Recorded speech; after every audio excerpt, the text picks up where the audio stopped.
اذا انا الدخول ديالي الميدان باش نكون معك صريح اخي سفيان، الدخول ديالي هو نابع من الحضره بدرجه اولى. يلقى الفلوس هذا يعطينا الفلوس، اما النصوص ماشي مشكل. انا حاجه السيناريو هو العمود الفقري ديال السينما، وباش يكون عندنا فيلم ناجح وعنده المقومات ديال الفيلم الناجح خصنا يعني السيناريو ثم السيناريو ثم السيناريو.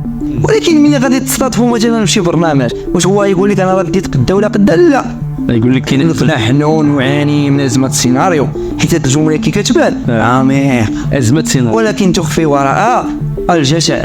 شنو ناقصنا حنا مثلا كمغاربه باش نديروا انتاج سينمائي يكون في المستوى العالمي؟ شنو اللي ناقصنا في المغرب في المجال السينمائي خصوصا؟ هو الايمان بالتخصصات. راه الناس ماتوا غير بسبب فكره كيامنوا بها. ملي كنلقاو ممثل انت شاد فيديو ديال واحد السيد يعاني ما يعانيه من فقر وكذا والى اخره وجهل وتخلف والى اخره، وداير مثلا الرياكسيون وطرق واحد الاغنيه ديال الشابه ورده ديال درب السلطان عاصمه الوطن، وكتجي انت حيت شفتيه هو ضارب لي شيفر مزيانين كتقلدو. ايوا نحيدوا لك الصفه ونعطيوها ليه، ولا علاش نحيدوا لكم الصفه بجوج ونعطيوها للشابه ورده؟ كاين المخرجين واش يختاروا نصوص ولا يكتبوا نصوص اللي مزيانين حيت اي واحد دابا في المغرب باغي يبان قاري كتقول لي فاش كتفرج كيقول لك فحال المراه.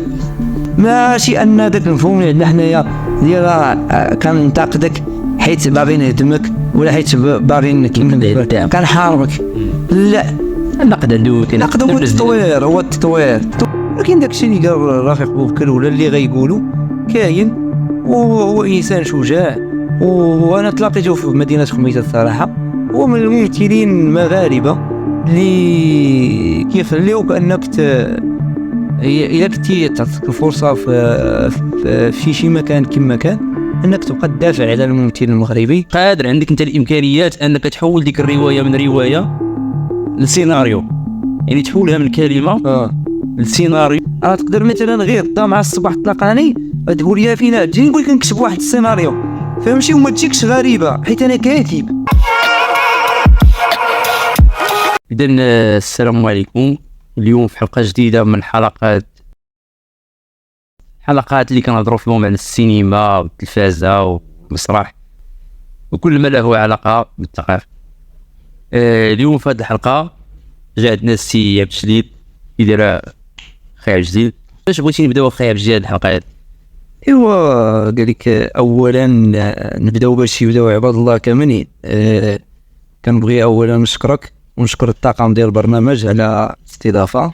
غادي نبان كلاسيكي في هاد اللعيبه ولكن راك عارف، شوف فهمتي حنا هذا البرنامج هذا ما كنوجدوا والو، كنخليو داكشي سبونطاني. ولكن قال لك اللي جا عند حبابو نوض لافابو انا غتديني نوض لافابو وندوزو من بعد المحاور الحلقه اللي غادي تكون بطبيعه الحال كما كيعرفوا علينا عباد الله بعفويه.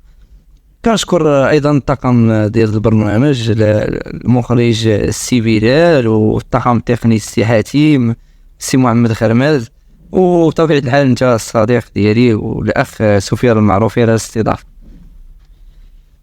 خي عبد الجليل، نبغيو تهضر لنا على البدايات ديالك في الكتابه، كتابه الروايه والقصه. انا عارف انك كتبتي روايه ديال صهيل الجسد، دزتي شويه عاوتاني كتبتي المجموعه القصصيه ديال صرخات القيامه. هضرنا على التجارب بجوج، الروايه والمجموعه القصصيه. بطبيعه الحال اي كاتب هو بالضروره كيكون قارئ. انا بديت الرحله ديالي في هذا المجال ديال الابداع ككل كقارئ، وبطبيعه الحال الحمد لله اننا في المغرب كنتلاقاو مع ناس اللي كيحولوك من هاوي الى بغينا نقولوا بين قوسين الى محترف. كيحولوك بالطريقه ماشي اللي غيمشي بالك غادي تقول يمكن هذا التحول عنده علاقه بالتكوين او لا عنده علاقه مثلا بالاحتكاك ديالك مع الناس، لا، عنده علاقه بالهضره. كتلاقى مع واحد الانسان وكيحضرك في واحد المجال معين، مثلا كاتب في مهرجان ولا في معرض او لا في حفله توقيع وما كيبغيش يتصور معاك، تتبقى تقول حيت التربيه ديال الزنقه هي هذه، كتبقى تقول اش كدير انت اللي غنفهم من الهضره ديك بانك انت زعما تحقرتي بطبيعه الحال. حيت انا براسي كانت عندي ديك الصوره المثاليه على الكتاب ملي كتقرا عليهم واحد الناس اللي هما فهمتيني ماشي عادي يمشون في الاسواق او يقتاتون على الطعام الى اخره، كانت عندي ديك الصوره المثاليه. ملي بديت كنمشي نحضر دوك حفلات التوقيع بدا كيبان لي الزيف ديال الصور اللي كيحاولوا يروجوا لها دوك الناس في المقالات ولا في الكتب ديالهم. ومنين كتبدا تقرب منهم هو واخا انسان مزيف كيحاول يمارس عليك واحد العنف رمزي باش يحسك باللي انت راه مجرد قارئ. اذا انا الدخول ديالي الميدان باش نكون معك صريح اخي سفيان، الدخول ديالي هو نابع من الحضره بدرجه اولى، والدرجه الثانيه هي الملل. الملل محرك التاريخ كما كيقول حرب الملل ديالنا الكبير. من بعد التجربه ديالك في صحيح الجسد والمجموعه القصصيه صرخة القيامة اللي فازت بجائزة رونق ياك، كان عندك تجارب ربما لا قليل يعني في المسرح، كتبتي جوج تجارب جوج مسرحيات. كيفاش جا السياق ديال كتابة هذه النصوص المسرحية؟ واش كان غير عشتي فقتي قلتي راني نكتب النصوص المسرحية، ولا كان يعني كان عن تكوين ولا عن يعني كانت عندك واحد الرغبة انك تشوف واحد العمل مسرحي ديالك من تأليفك تشوفه في الخشب؟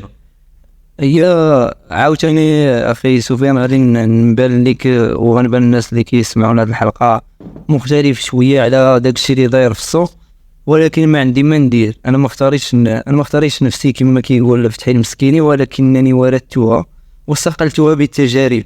فهمتيني؟ دابا القضيه ديال الكتابه انا كنشوفها هكاك واحد الباك مش شامع، فهمتي؟ واحد الحاجه اللي هكايا كتعطاك انت كاتب وصافي، تقدر تكتب روايه وتقدر تكتب مجموعه قصصيه، تقدر تكتب مقال الا كنتي مكون في ذاك المجال ديال المقال العلمي، تقدر تكتب نص مسرحي. نبقاو غير في الابداع مثلا. انا زعما ما كنشوفش راسي ما قادرش نكتب شي مجال ابداعي معين، وما كنشوفش راسي في نفس الوقت انني قادر نكتب، حيت الا كانت ساهله خصني نكون انا صافي راه ما بقيتش انسان وليت ملاك ولا وليت اله ولا ما عرفت شنو، ما بقيتش انسان اللي فيه الخطا والتعلم وسميتو. المسرحيه اللي كتبتي شنو هما التيمات ديالهم، ولا شنو هما عطينا العناوين ديالهم والتيمات ديالهم؟ يا اخير نص مسرحي كان هو التحويل ديال القصه اللي كانت من القصص الفائزه في المسابقه ديال رونق للقصه، هو قصه ديال حشيش الموت. رجعت انا مجي اللي هو الضيف بالامازيغيه، انا كنت درت لها رديتها نص مسرحي ومازال ما كتبش لها من الخروج الى حيز الوجود كما كيقولوا. والنص اللي قبل منه هو القصه ديال كوشمار، هي اللي كان فيها شويه ديال كان فيها اشتغال زعما بشكل هكايا اللي فيه شويه ديال تماره وسميتو، حيت هي حاولت فيها نشتغل على 3 ديال الاساطير الامازيغيه وحاولت نخرج منهم واحد القصه.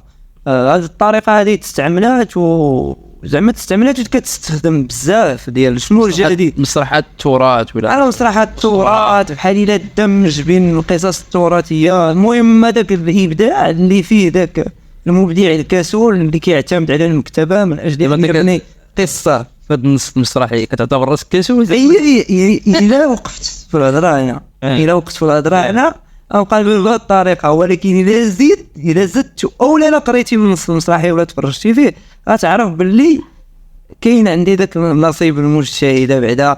الا انا تنعتبر راسي ديما لا اصيب، فهمتي؟ ما نطلبوش حنا اجرين، تنطلبوا غير اجر واحد ديال المجتهد الا ما يصيب. الجديد اللي كاين في القصه ديال كوشمار ولا في المسرحيه ديال كوشمار هي انها مسرحيه تحاول أن تقرأ المستقبل من خلال المعطيات الماضي أو من خلال التراث. يعني كتشد واحد القصة اللي هي كتنتمي للتراث كيفما كان هذا التراث، وكتحاول تقرأ به المستقبل. يعني كتحاول تجاوب به على واحد الأسئلة اللي كيتطرحوا في الحاضر من أجل معرفة المستقبل واستشراف المستقبل أو لا بحال هكا. هذا هو الموضوع ديال كوشمار. وصراحة كان فيها الشفاء صراحة، أنا حسيت براسي لأن كان هذاك هو النص اللي انتقلت به رسميا من القصة والرواية الى العمل المسرحي، حيث انك ملي كتكون بديت تكتب القصه ولا كتكون كتكتب الروايه كيكون المجال عندك مفتوح، وكيكون التعامل ديالك مع الخيال بدون قيود اللي كتفرض عليك الثقافه اللي كتنتمي عليها ولا السياق الثقافي اللي كتنتمي عليه. انا كنهضر على واحد القيود اخرين اللي كيفرضوا عليك الاشتغال على النصوص المسرحيه، مثلا القيد ديال الخشبه ديال المسرح، حيث ما يمكنش مثلا انت كتكتب نص مسرحي وغادي تجي تكون في دوك لي القضيه غادي تكتب لهم تمايا وتدخل طائره من حجم البوينغ. المسرح كله ماشي قد طائره بحجم البوينغ، يعني خصك تحضر انت تحضر الابعاد، ولا تجي تعطينا مثلا تعطينا ديال حريق والطول ديال اللهب 3 ديال الكيلومتر، فهمتي؟ هادي راه خصك تحرق المدينه باش دير اللهب، خصك نيرون يحرقوها باش الله داك اللهب داك الحاجه، فهمتي؟ هذا هو الصعوبه اللي كانت عندي انا ملي كنت في الروايه. مثلا كنبغي ننتقل من زمن الى زمن، تكفيني جمله وحده، مرات كما كيديروا الناس الكلاسيكيين، مرات 20 سنه. العمل المسرحي لا، ملي كيساني واحد المشهد وكندوزو لمشهد اخر كيغادي نقولها لك واش نكتبها لك، عرفتي الا كتبتيها في المسرح عرفتي كيشبه جدي نقول لك كتبان هذا ستيف المقابله ملي كيجي يكتب لنا نص مسرحي وكتمشي هادشي اللي كاين. لا في الكتابه المسرحيه ديك واش عرفتي بشي تجربه بشي كاتب قريتي مسرحيات؟ لا هي قريت مسرحيات ومشيت مسرحيات، شات بزاف ديال المسرح. انا اولا كما قلت لك البدايه الكتابه انا مولوع بالقراءه، وفي المسرح مولوع بالمشاهده، وبقيت كنقرا النصوص المسرحيه وسيرتو النصوص اللي كانوا كيترجموهم المجلس الوطني للثقافه والفنون يمكن ديال الكويت.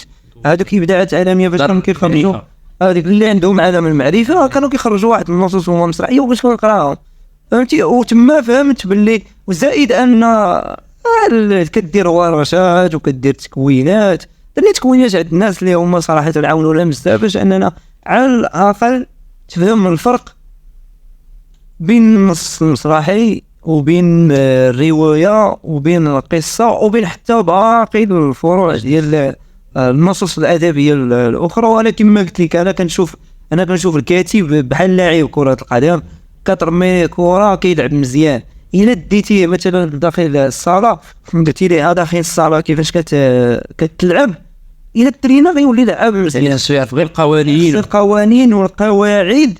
ولكن كاين واحد المعيار اخر بحال دابا اللاعب ديال الملعب المعشوشب، الا ديتيه للصاله يقدر يكون ناقص حيت طريقه المراوغه كتكون طويله سميتو. هادو الا قرناهم بالكتابه غادي نفهمو مزيان علاش مثلا نجيب محفوظ كان متعلق في الروايه وما كانش متعلق بين قوسين في السيناريو ولا في بزاف نرجعو نهضروا علاش السيناريو ما كيعرفش يراوغ في المساحات ديال باللغه ديال كره القدم. العلاقه ديال السينما مع الروايه هي واحد العلاقه قديمه ماشي جديده، كاين واحد التفاعل بين الروايه والسينما. واش كتشوف ان السينما حنايا هذا عصر الصوره، يعني ما بقيناش كنعتمدوا على الكلمه ولا على الكتابه، الصوره والتكنولوجيا تقتحمون، وهذا العصر عصر الصوره هي اللي كتهضر. واش كتشوف ان السينما هي نتيجه تطور باقي الاصناف الادبيه بحال الروايه بحال المسرح بحال القصه، ولا كتشوف ان السينما هي بوحدها مثلا ماشي ما مرتبطاش بالروايه والسينما بالروايه والمسرح؟ بطبيعه الحال كاين الناس اللي كينظروا اليوم مبدعين اللي كيكتبوا الروايه ولا كيكتبوا الشعر مثلا. الشيء مثلا اذا بغينا نشوفوا غير الشعر بالروايه، كاين الناس دابا شعراء كينظروا الى الروايه بواحد النظره ديال الامتعاض، حيت الشعر في ايام زمان كان عنده واحد القيمه اعتباريه اكثر من دابا، والروايه خدات النجوميه، هي قضيه النجوميه وكتخفي وراءها واحد العامل الاقتصادي حتى واحد ما كيبغي يعلن عليه، هما الفلوس. الشعراء كانوا كياخذوا الفلوس، دابا مشى واحد وقيته بقاو ياخذوهم الروائيين، مجا المسرح واحد الوقيته ودار براسو حتى هو. ولكن انا ما كننظرش بهذه النظره هذه ديال الاصناف الابداعيه، ما كنشوفهمش كوحده كتعوض وحده ولا كتاخذ البلاصه لوحده اخرى. انا كنشوفهم بحال واحد اللوحه هكا كبيره، واحد البوزل، كل قطعه في هذيك البوزل كاين تكامل وكتعطينا واحد ملي كتجمع الصوره الابداعيه كامله كتعطيك الابداع الانساني هكايا، كتشوفوا بالشموليه ديالو، كتعطيك واحد الصوره جميله جدا. السينما بالعكس، السينما فتحت افاق المبدعين. منين كان الروائي مثلا كيكتب روايه وكيبقى يساين القراء يقراوها وشوف واش غتوصل ليك انت في ثقافه اخرى، واش غترجم ما ترجم. دابا جات السينما قادره مثلا بحال دابا في هوليوود الافلام الناجحه هما عباره عن روايات تحولوا الى كاين افلام كاين الروايات اللي بطبيعه الحال كي عمل انساني. راه كي عمل انساني هذاك الثوب اللي غير ولد راه يقدر يخرج في الخبز. الانسان هو اذا راه ما يمكنش كد واحد العمل كيشبه لواحد العمل اخر. كاين الافلام اللي داروا اجزاء فيهم، الجزء الثالث فاشل والجزء الرابع ناجح.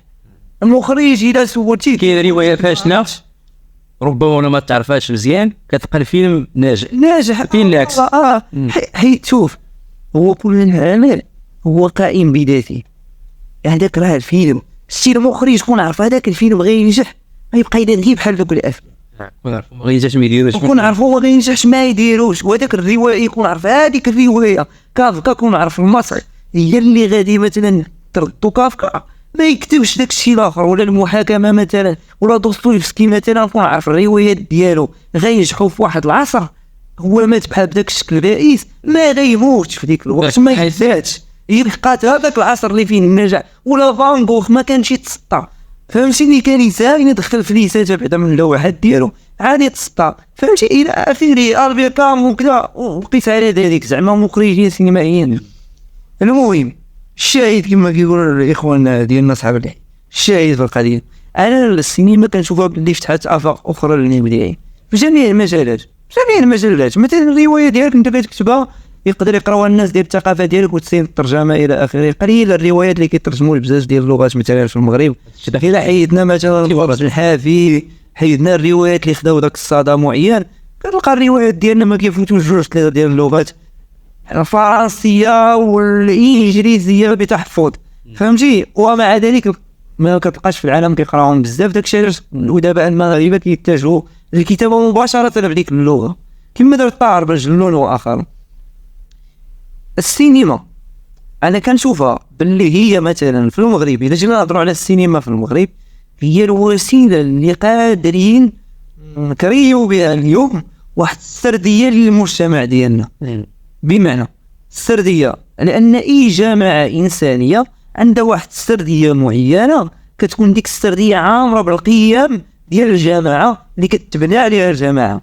مثلا احنا في المغرب عندنا قيم مثلا النيه، المعقول، البركه، البركات الى اخره من الرضا الوالدين. هادو قيم يعني القيم هادو كي غنديروا مثلا حنا ندوزوهم الاجيال ولا نشروهم في المجتمع ويوليو ساكنين في بحال قلنا في اللاوعي ديالنا في الدين الجماعيه والناس اليوم ماشي ديال الكلمه المقرأ هو اللي يعني السينما تقدر تجي دير فيها مثلا شوف غدير فيها مثلا فيلم على مثلا شي بطل.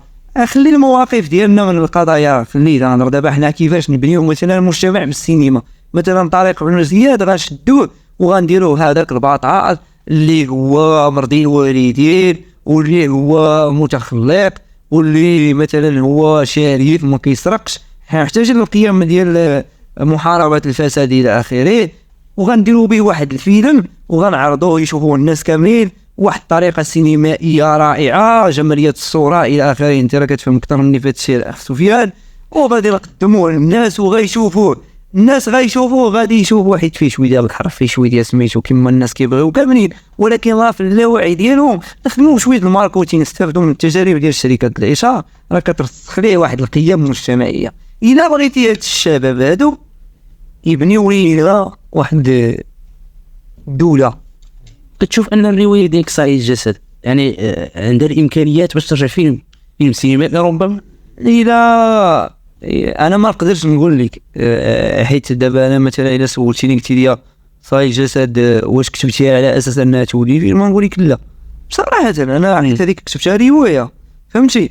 ولكن الا سولتيني دابا انت مع انا حيت دابا انا لا متعتق الا قلت لك دابا مثلا صون عندنا شي واحد ولا صون عندك شي واحد قال لك اخويا ديك الروايه بغيت تحولها لسيناريو، واش قادر عندك انت الامكانيات انك تحول ديك الروايه من روايه لسيناريو؟ يعني تحولها من كلمه للسيناريو، اللي السيناريو غيتحول للصوره. واش انت عندك دوك الامكانيات والميكانيزمات باش تكتب السيناريو؟ الاليات هي حاليا باش نكون معك صريح، انا حاليا ما كنشوفش راسي ككاتب سيناريو ياك،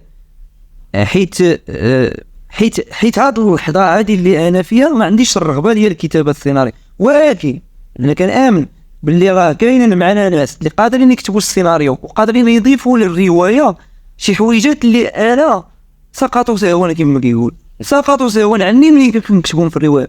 نقدر نعاونوا انا الا جلست معاه وتناقشنا في الموضوع ديال الروايه ويكتب هو. ولكن الا كان هذا المخرج باغيني انا نكتب السيناريو، نكتب السيناريو، حيت انا كان عندي واحد شويه ديال التكوين في المجال ديال السيناريو، درت ورشه تكوينيه في السيناريو ما كملتش حيت ما هذاك الشغل كينغمكش السيناريو. ما حيت حاليا دابا انا كنقول لك حاليا راه تقدر مثلا غير دا مع الصباح تلاقاني تقول لي فينا تجي نقول لك نكتب واحد السيناريو، فهمتي؟ وما تجيكش غريبه حيت انا كاتب.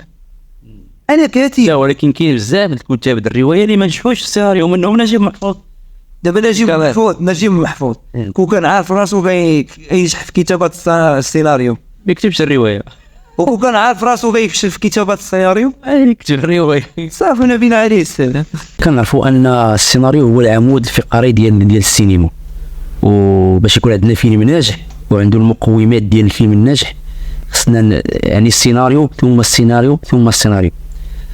جميع قيما ولا في معظم الحوارات مع بعض المخرجين كيقول لك اننا حنا في المغرب ازمه ديال ازمه السيناريو، ما عندناش كتاب سيناريو يعني زعما اللي غادي يعطيونا واحد الفكره اللي تكون فكره اللي زوينه باش ينجح لنا الفيلم. واش بصح انت كتشوف ابار انت كمبدع ولا ككاتب مسرحي، انت كمتفرج واش كتشوف بصح اننا في المغرب عندنا بصح ديك ازمه السيناريو، ما عندناش كتاب السيناريو اللي مبدعين؟ هي هاد الفكره ديال ازمه السيناريو اصبحت تتردد ويعاد تكرارها حتى انها تحولت الى عاده ياك، والعاده تحول الى عرف، والعرف يتحول الى قانون اجتماعي، والقانون الاجتماعي يبدا اشتغال به المجتمع. وهذا راه مشكل، هذا راه مشكل. إذا كانت عندنا أزمة سيناريو بصح في المغرب يعني ما عندناش كتاب، لأن السيناريو هو دي تكنيك اللي كنمكنوه من بعض الناس اللي كيكونوا كتاب، لنفرض أنهم كتاب. الإبداع ما عمرها كانت أزمة إبداع في مجتمع معين، ما عمر مادام كاين الخيال، مادام الإنسان يسرح في الخيال ديالو راه عندنا الإبداع. راه الراعي ديال الغنم عنده الإبداع، إذا لقى الناس اللي غيكونوه ويعطوه الآليات للاشتغال، حيت اللغة ماشي مشكل. اللغة هادوك دي تكنيك تيتعلموا، غادي يكتب لنا نص وغايكتب لنا سيناريو. حنا المشكل الأساسي اللي عندنا في السينما، باش نرجع السينما المغرب، عندنا مشكل ديال أزمة جشع. أزمة جشع بمعنى أنت ملي كتجي تشوف الجينيريك وكتلقى فيه تقنية إنارات ديكور سيناريو وتأليف وإخراج، كتلقى 600 وحده. انت كتبتي السيناريو ودرتي ليه كاع الاعداد ولا ما نعرف ودرتي ليه الاخراج، علاش؟ كاين ربما المخرج كيبغي يخدم الفكره ديالو، ما كيبغيش تخدم الفكره ديالك، ولكن انت كانسان واش خارج السياق البشري ولا خارج السياق الانساني؟ ما كاينش ناس كيتقاطعوا معاك الا كنتي انت جاي لنا بفكر جديد.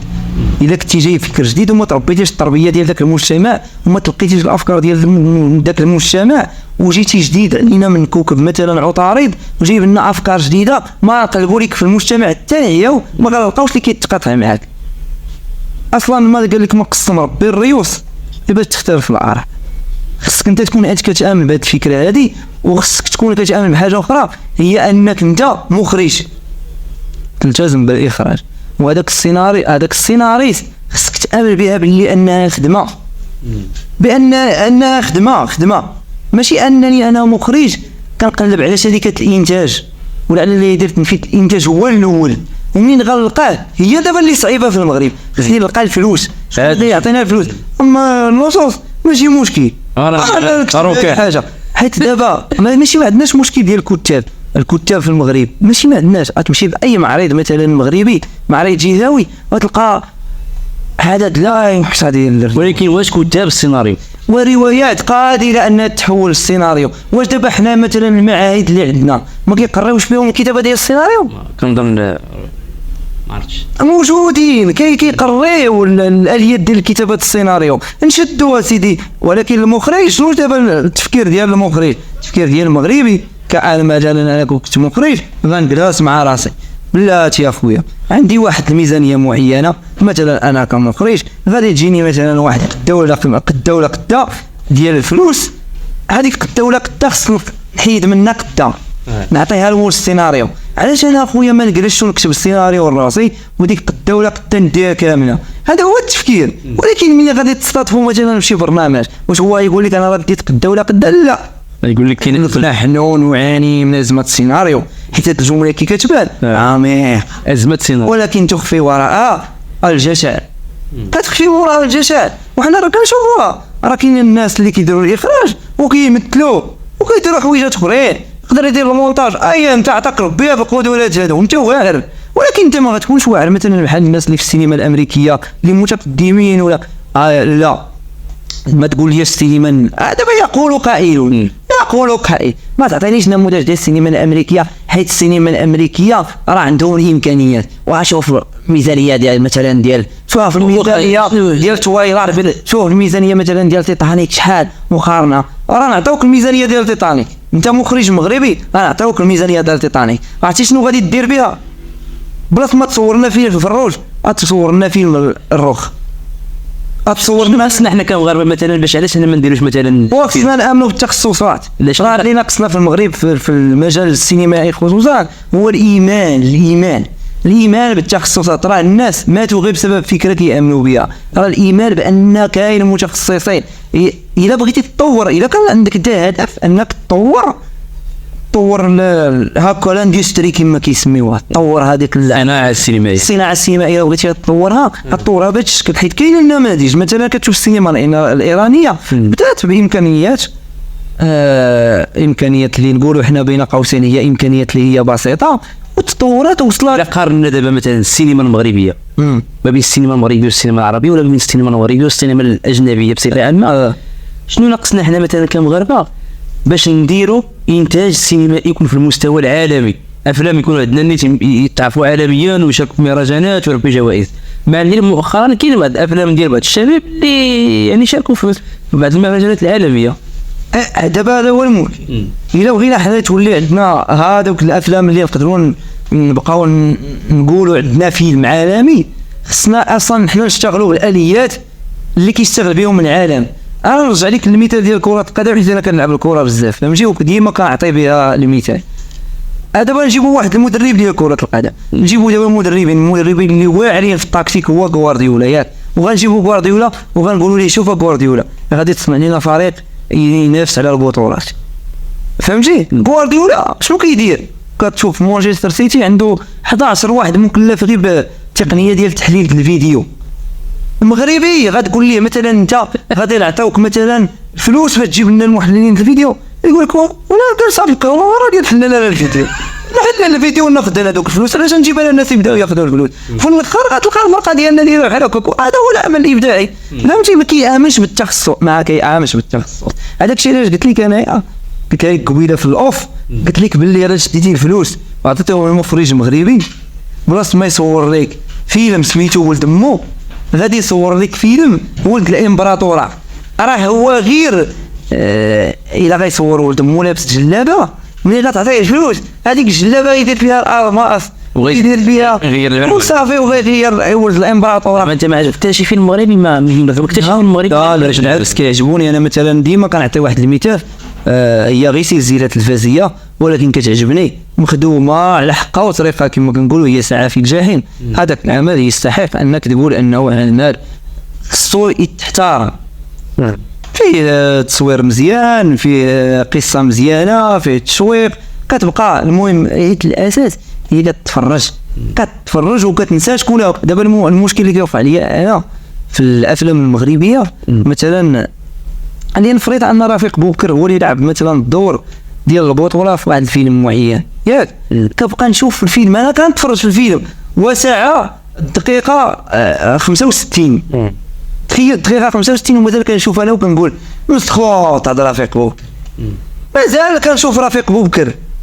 ولكن ملي كنتفرج في السينما الامريكيه مثلا هو الفيلم ديال ديكابريو، واش شتي 3 دقائق 4 ديال الدقائق نسيت ديكابريو، كنبقى نقول مسخوط هذاك اللي لعب هذاك السميه ديال الشخصيه مثلا جون ولا شي تشاك ولا ما شنو، المهم فهمتي صافي هو قدر انه يمسح انك تتفرج مثلا في ديكابريو ولا كتفرج في رونالدو ولا في دينيرو ولا كتفرج في الباتشينو كتنساها، كتولي تدخل كتبقى تقلب على القصه وفين شنو غادي يدير وشنو فين غيمشي كذا. ففين المغربي تقول مثلا والله الا شكون يمثل فيه فلان كيقتلوا، خصوصا وانا اللي كنعرف عليك انك انت انسان ناهم كتفرج في الافلام السينمائيه بزاف.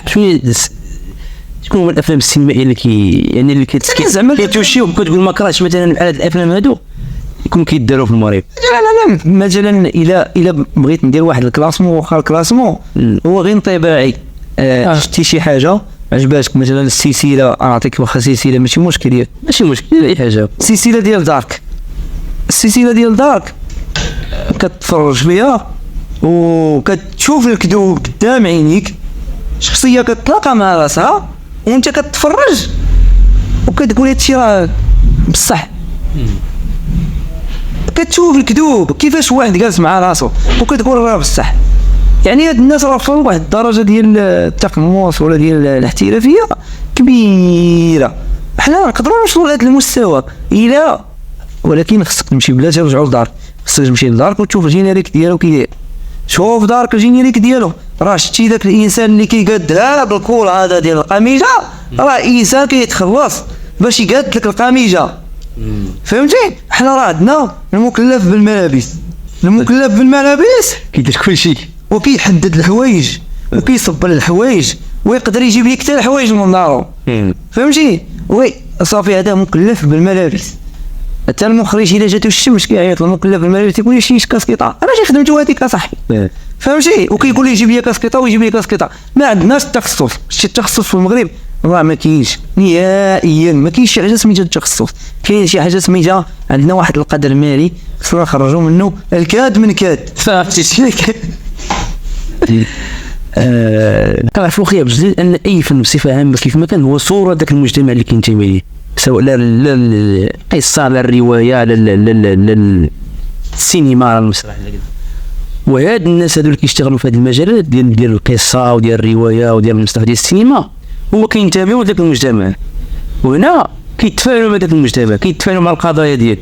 ولكن احيانا في المغرب كتشوف مثلا بعض الممثلين وبعض المهتمين بالسينما كيتهربوا من انهم يعطيو الاراء ديالهم ولا انهم يعبروا على الاراء ديالهم تجاه هذوك القضايا اللي كتهم المجتمع المغربي. انا كنهضر لك عن المغرب حيت انا مغاربه وكنتمي من المغرب.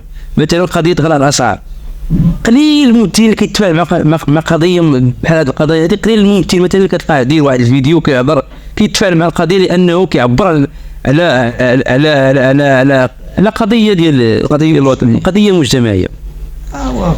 شنو كيبان لك؟ واش مثلا انت ككاتب نعطيك واحد نهضروا على الممثل وغنعطيني الراي ديالك دابا انت ككاتب مثلا، غنشوف الصور واش نهضروا على المثقف المغربي مثلا، ونعتبروا ان مثلا حيت دابا هي ملي كنقولوا مثقف الناس كيقولوا واش هذاك مثقف، حيت هي كلمه مثقف ابارت التعريفات اللي عندها، التعريف ديال غرامشي هذاك المفكر الماركسي اللي قال لك كيجيبوا على المثقف ان يتواجد بين الجماهير وكذا، او التعريف ديال ميشيل فوكو اللي هو المثقف المتخصص الذي يجب ان يلتزم العضوي، المثقف العضوي ديال غرامشي ولا المثقف المتخصص ديال فوكو يجب على المثقف المتخصص ان يلتزم بتخصصه.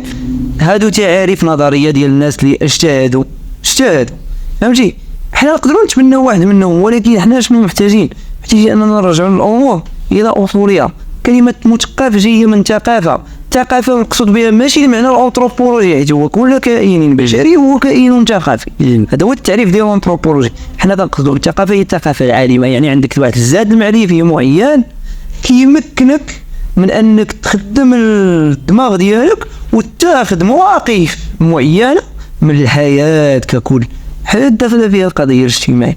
واش دابا حنا مثلا كنشوفوا الناس ديالنا في المغرب، نهضروا على الممثلين المخرجين المشتغلين في المجال ديال السينما، قادرين انهم يتخذوا مواقف من القضايا المجتمعيه؟ ما كنظنش. علاش ما كنظنش؟ حيت ملي كتدخل مثلا غير في التيك توك، شنو غتلقى الممثلين المغاربه؟ هادو خريجين ديال المعاهد، مخرجين المعاهد واللي كيقراو في الجامعات وكذا والى اخره، اللي كما كنقولوا حنا كاسيلهم يهزوا بينا الاعلام ويزيدوا بينا القدام. هاد الممثلين ملي كنلقاو ممثل انت شاد فيديو ديال واحد السيد يعاني ما يعانيه من فقر وكذا والى اخره وجهل وتخلف والى اخره، وداير مثلا الرياكسيون وطاق واحد الاغنيه ديال الشابه ورده ديال درب السلطان عاصمه الوطن، وكتجي انت حيت شفتيه هو ضارب لي شيفر مزيانين كتقلدو، ايوا نحيدوا لك الصفه ونعطيوها ليه. ولا علاش نحيدوا لكم الصفه بجوج ونعطيوها للشابه ورده ونجيبوا الشابه ورده هي تقرينا.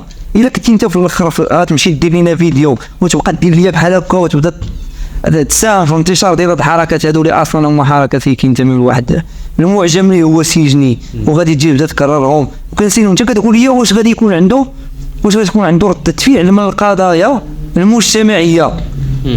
وخصك تشوفوا واش كيديروا بعدا في السوشيال ميديا. الله كنعممش دائما في كلامي استثناءات، وكما كيقولوا الاخوان المسلمين ديالنا راه الاستثناء يؤكد القاعده. فهمتي؟ هادو استثناءات ما غاديش نقيسوا عليهم، ناخذوا القاعده هو ان الناس كيمشيو يدخلوا لهاد المنصات والاغراء ديال اللي كيتبعوا مع كتطبع مع التفاهه. ماشي دابا حتى هذا المصطلح ديال التفاهه التداول ديالو بكثره ميعو، هو تافه ولكن توفي الاستعمال ديالو، حيت ولا اي واحد كيقول حنا نعاني من التفاهه. شنو هي التفاهه؟ فهمتي؟ وراه كاينه تقدر تكري لي تفاهه ولكن دوز بها رسائل اليوم نبيله. فهمتي؟ حيت مثلا مستر بين اش كيدير مستر بين؟ تافه داكشي اللي كيدير، كيدوز رسائل قيم بيساليه سخريه عكسيه، كيسخر من بعض القضايا وسميتو انت تمارك عليك واحد الفكره وكذا كتخدم بها. حنا الناس عندنا لا، الناس كيقلبوا على البوز، كيقلبوا على المشاهد، وممثلين يحصل ممثلين وناس اللي كيتلقاو الاموال ديال الدعم وكياكلوا الفلوس ديال دافعي الضرائب، وفي الاخر كيمشي وكتدخل وغتلقاه كيشطح ليا على اغنيه ديال درب السلطان عاصمه الوطن. علاش غنخسر فيك فلوس ديال التكوين؟ غنخسر فيك فلوس ديال انني ندير معاك المواكبه، وغادي تاكل لي الميزانيه ديال الدوله باش في الاخر تمشي دير لي درب السلطان عاصمه الوطن، نمشي نجيب واحد من الزنقه ويديرها ليا. وانت كتهضر كتقول لي واش مثلا ممكن المثقفين المغاربه يتفاعلوا مع القضايا المجتمعيه؟ احنا دابا ولينا بغيناهم يسكتوا، ما يتفاعلوا الناس مع درب السلطان عاصمه الوطن. نعرفوا شكون بعدا اللي مع درب السلطان عاصمه الوطن وشكون اللي ساكت، وهذوك اللي ساكت تقدر تشتغل عليهم مستقبلا. هادشي اللي كاين الاخ فيه. اخي بجد الا قلت لك دابا مثلا عطيني 3 ديال المخرجين المغاربه كيعجبك تفرج في الافلام ديالهم، شنو هما هاد المخرجين اللي غادي انا دابا حيت بحكم انني كاتب في الغالب كنهتم باللي كاتب السيناريو، ولا اللي بحال دابا كتلقى مثلا فيلم اخذ عن روايات، اذا كنهتم بزاف بالجانب ديال الكتابه. ولكن كمخرجين كاين المخرجين اللي كيختاروا نصوص ولا كيكتبوا نصوص اللي مزيانين ديما كاين بعض النور في نهايه النفق المظلم. استثناء كاين مثلا الافلام ديال هشام العسري كيعجبوني، كتحس باللي كاين ابداع، انسان كيحترم الذوق ديال ما كيهبطش لابار لدرجه انه كيقول راه ما غيفهمونيش، حيت راه المشكل اللي عندنا واد ما غيفهمونيش. كيفاش ما غيفهمونيش؟ لازم ما يفهموكش انت شنو انت هيكل ما غيفهموكش. فهيكل كتكتب لنا ديداكتيكو سميت دياليكتيكو بالالمانيه ما نقدروش نقراو. اعطيني منتوج مزيان وراه كاين الناس اللي غادي يفهموا. كاين احمد بولان ايضا هو مخرج ديال علي وربيعه واخرون. مؤخرا رجعت تفرجت فيه، حيت تفرجت فيه فاش كنت صغير.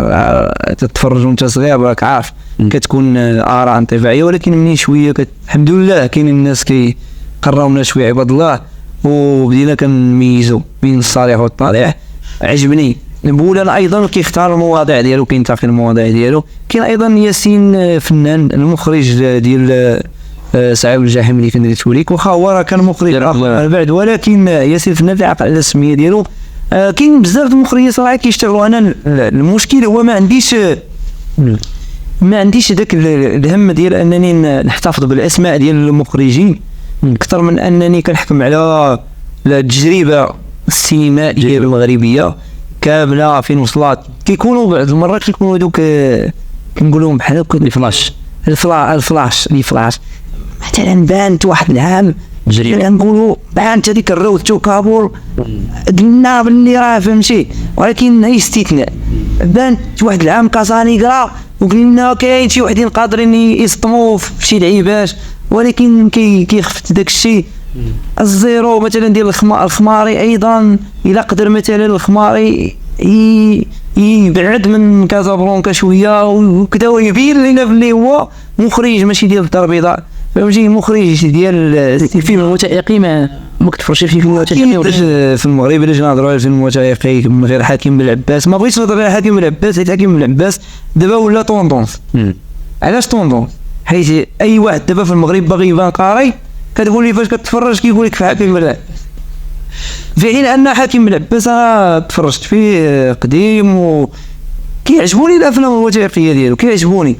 عندي ملاحظات على الافلام ديالو طبيعه الحال حيت هذا ماشي قران منزل، ولكن حنا كنهضروا داخل السياق. انت كمتفرج من حقك تقول لنا داخل السياق المغربي. انا ما غاديش عرفت لك واحد المنتوج من حقك تقول الراي ديالك. انا في الغالب كنتفرج في السينما العالميه، امريكان، هوليوود، والسينما الاسبانيه، اللاتينيه ديال الاسبانيه، اللاتينيه الارجنتينيه ديال المنطقه الاسبانيه.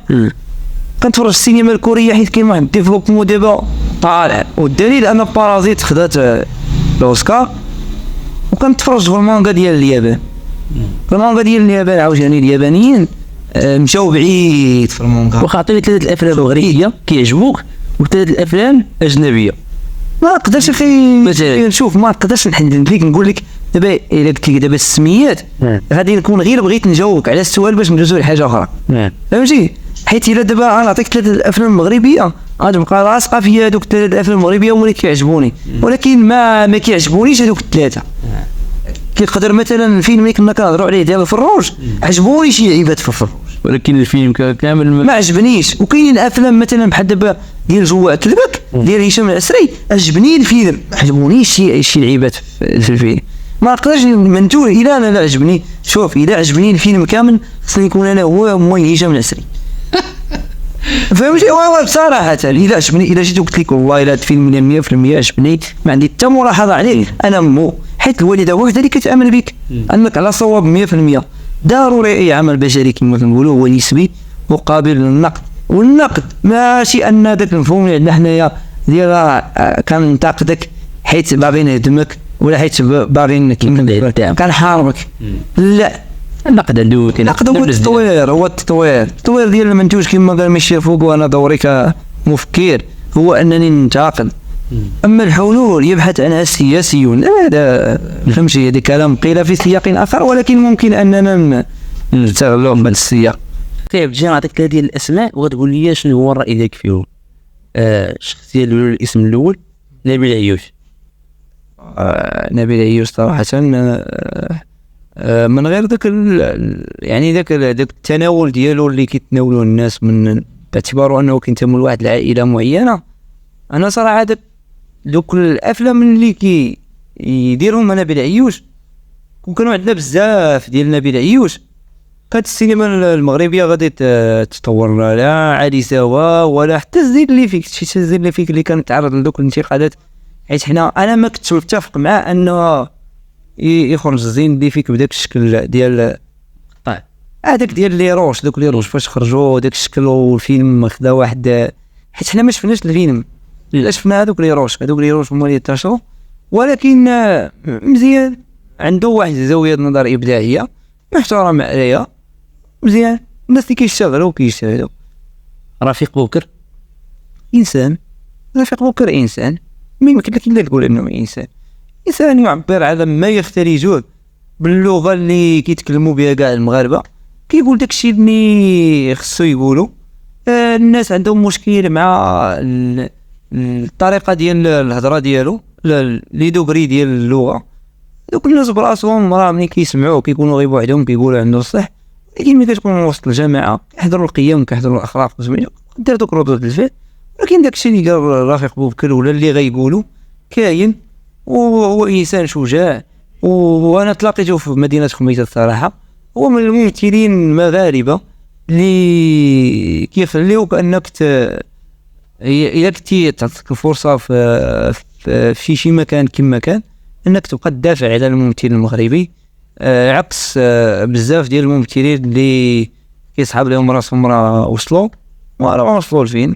إذن عندي اللي نقول كما قلت لك في الأول هو أن رفيق بوكر إنسان، وإنسان راه كتلخص كاع داكشي اللي بغيت.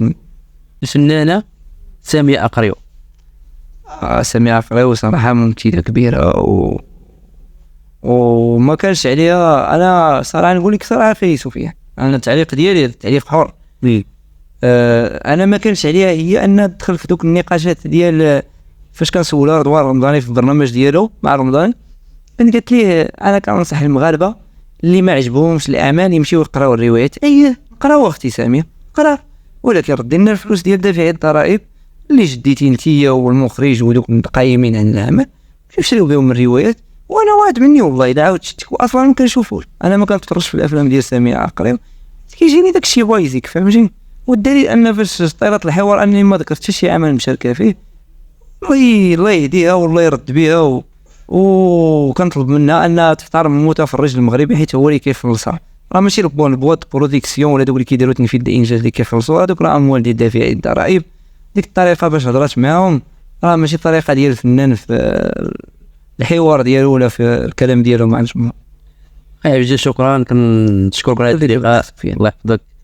ومره اخرى ان شاء الله نقدروا نديروا شي لقاء اخر نهضروا على شي فيلم سينمائي ولا على شي ربما على شي سيناريو جديد ديالك كتبتيه. الله يحفظك، تهلاو.